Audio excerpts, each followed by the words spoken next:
El curso de Educación Ambiental de la Universidad de Costa Rica presenta actividades lúdico-didácticas para preescolar y primaria. Todas las actividades responden al programa del MEP y a la realidad cultural y ambiental de la Comunidad de los Alpes en Venecia de San Carlos. La actividad se llama Efecto de los contaminantes en las ranas. El objetivo de la actividad es analizar el impacto de los contaminantes en la rana Crowgastor escocés. Este juego es para niños y niñas de segundo grado. Tiene una duración estimada de 20 minutos. Los materiales necesarios son cartulina roja, cartulina de otro color o material impreso complementario, pedacitos de basura y cinta adhesiva.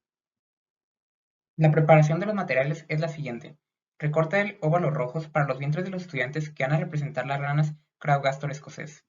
Recorte pedacitos de la cartulina del otro color o utilice materiales impresos complementarios como bolsas plásticas, botellas plásticas, corazones de manzanas, cáscaras de frutas o detergentes. Metodología. El procedimiento paso a paso es el siguiente. Divide a los estudiantes en dos grupos, las ranas y los contaminantes. Pegue con cinta adhesiva un óvalo rojo a la camiseta que cubra el vientre de los estudiantes que representan las ranas. Entregue al otro grupo pedacitos de cartulina de otro color o material impreso con cinta adhesiva. El facilitador debe explicar que hay que imaginar que se encuentran en un río del parque que es visitado por las ranas, en el lago de contaminantes, y cuando los contaminantes entran en contacto con la piel de las ranas, éstas se enferman. Cuando el facilitador lo indique, el equipo de estudiantes que son contaminantes deben correr detrás del equipo de ranas e intentar pegarle los pedacitos de residuos. El equipo de las ranas debe simular estar enfermas en el suelo cuando tienen pedacitos pegados en el cuerpo.